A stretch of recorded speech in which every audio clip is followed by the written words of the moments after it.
आप सभी का स्वागत है SPN 9 के इस खास कार्यक्रम में और मैं हूं आपके साथ फरहान। बड़ी बड़ी बातें हम कितनी भी कर सकते हैं, जब चुनाव होते हैं तो आप सुनते होंगे नेता आते हैं, बड़ी बड़ी बातें करते हैं, हम ये कर देंगे, देश को विकसित कर देंगे।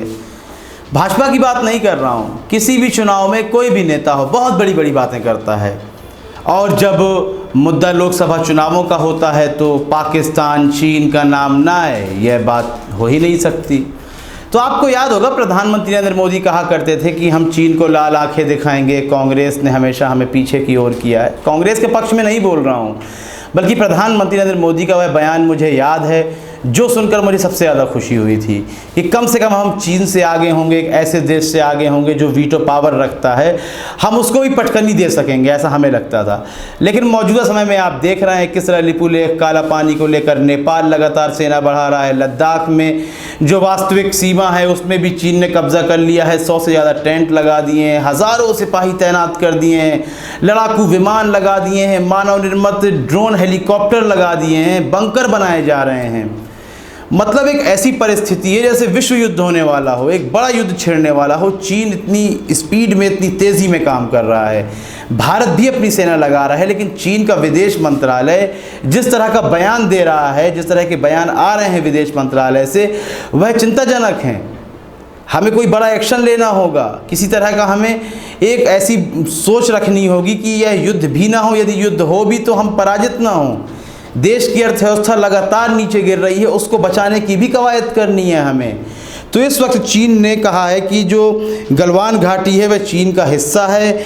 1962 का दौर उन्होंने याद दिलाया है कि किस तरह चीन ने भारत को पटकनी दी थी, और साथ में क्या बात कही है, उसने यह कहा है कि चीन उस वक्त भारत के बराबर ही था जब उसने भारत को पटकनी दी थी। आज चीन की GDP करीब भारत से 5 गुना ज़्यादा है। भारत युद्ध करने के संबंध में बिल्कुल भी ना सोचे, यह चीन का दावा है। चीन ने जिस तरह सेना लगा रखी है, यानी कि वह तो लड़ने के पूरे मूड में है।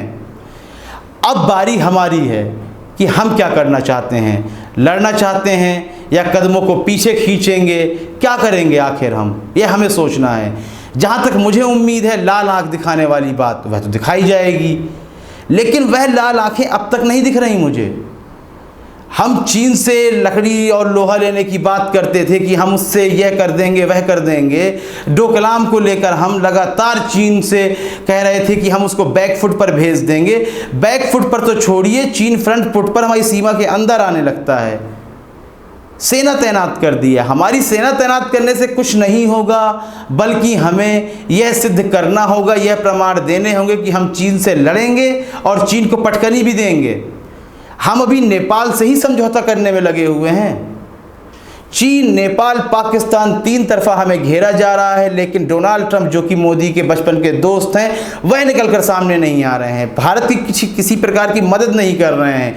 वह चीन से कुछ वार्ता करते हैं। हांगकांग को लेकर भी अभी अमेरिका ने चीन से कहा, उससे बातें की, तो चीन ने उसमें भी कह दिया अमेरिका से कि यह हमारा मसला है, आंतरिक मसला है, कानून में बदलाव हो या ना हो, आपको बीच में पड़ने की ज़रूरत नहीं है। चीन लगातार अमेरिका को भी बेबाकी से जवाब दे रहा है।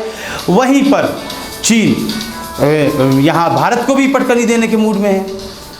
तो बिल्कुल समझ में ही नहीं आ रही है बात कि आखिर प्रधानमंत्री नरेंद्र मोदी ने जो बातें कही थी वह बातें अब सामने क्यों नहीं आ रही हैं, लाल आंखें क्यों नहीं दिखाई जा रही हैं, यह तो हम लगातार सोच रहे हैं। आपको क्या लगता है, क्या चीन को पटकनी दी जाएगी या फिर हमें बैकफुट पर जाना पड़ेगा? क्या प्रधानमंत्री नरेंद्र मोदी ने चुनावों के समय चीन को लेकर, पाकिस्तान को लेकर जो बातें कही थी, सीमा सुरक्षा को लेकर जो बातें कही थी, वह बातें अब सिर्फ एक जुमला साबित हो रही हैं? इस संबंध में अपनी राय अवश्य दें, कार्यक्रम को लाइक करें, ज़्यादा से ज़्यादा शेयर करें और चैनल को सब्सक्राइब अवश्य कर दें।